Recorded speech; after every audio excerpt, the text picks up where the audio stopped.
Good afternoon, good morning, or good evening, or whatever the time of the day or night it is that you're tuning in to First Report 37.0, and welcome back, Fletch Tabito. Geez, 37.0 Thank you, mate. Good to be here. This guy, Clayton Mitchell, by the way, just in case. I forget who I am sometimes, it's all right. I'm not surprised you do. Hey, welcome back. You've been over in Scotland. Tell us about that. It was a very important trip. Oh, very important trip. Actually, it was with the family. Both my daughters are bagpipers. And they were both competing with the Celtic Nelson Pipe Band of New Zealand, different grade bands there, and we went off to compete in the Worlds. And how'd they get on? And it was amazing experience. And the band did incredibly well. Just a big shout out. The grade 2 band came fourth in the world in their category there. How many teams? Well, there was over 200 teams competing on Amazing. And the grade 4 team, got a shout out to them. They actually won their heats, but in the finals came ninth overall. That's so it's still incredible results. So Kiwi pride. Shout out Kiwi pride, proud dad. Tabito pride. That's amazing. Yeah. I can see why you took the time to go over there. Yeah, Did you sample any whiskies while you're there? Just quietly. Just Okay, a few. a little couple of quiet ones. Hey, Fletcher, now that you're back, there's quite a bit happening in the Provincial Growth Fund area, particularly around the circular economy, around recycling. Give us an update on that.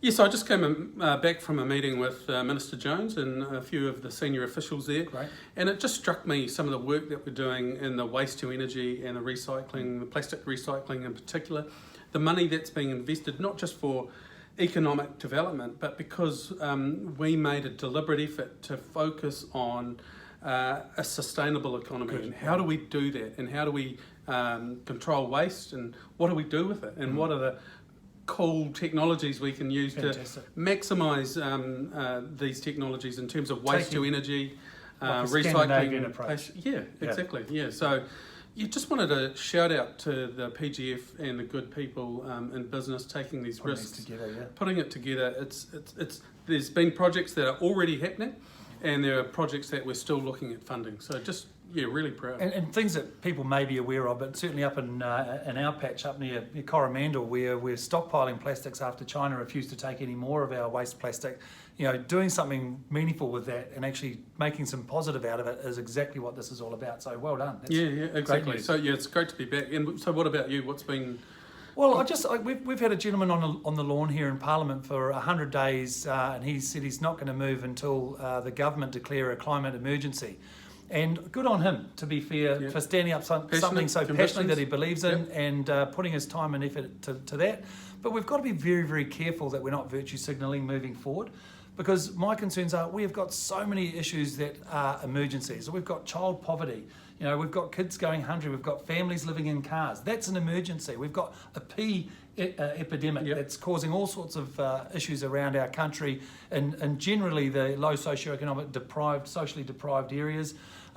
We've got obesity in children, the highest numbers we've ever seen. These are emergencies that we need to deal with urgently. And we're not saying climate change is not urgent. No, I was just going to say, I mean, all of these things are important, and we're dealing with them. In fact, the examples I just spoke about are part of the solution going forward, right?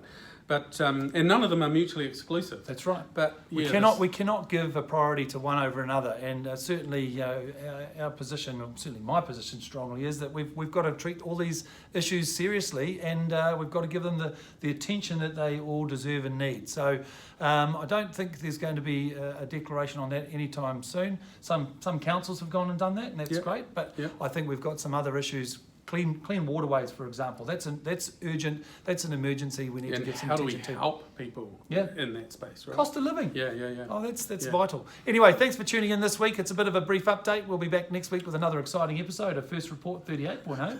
I just want to shout out to Nelson before we go. Sorry, I'll be there tomorrow. Some big announcements from the PGF. Artificial intelligence. Oh, there could be a couple of politicians we could get along to that. The food industry.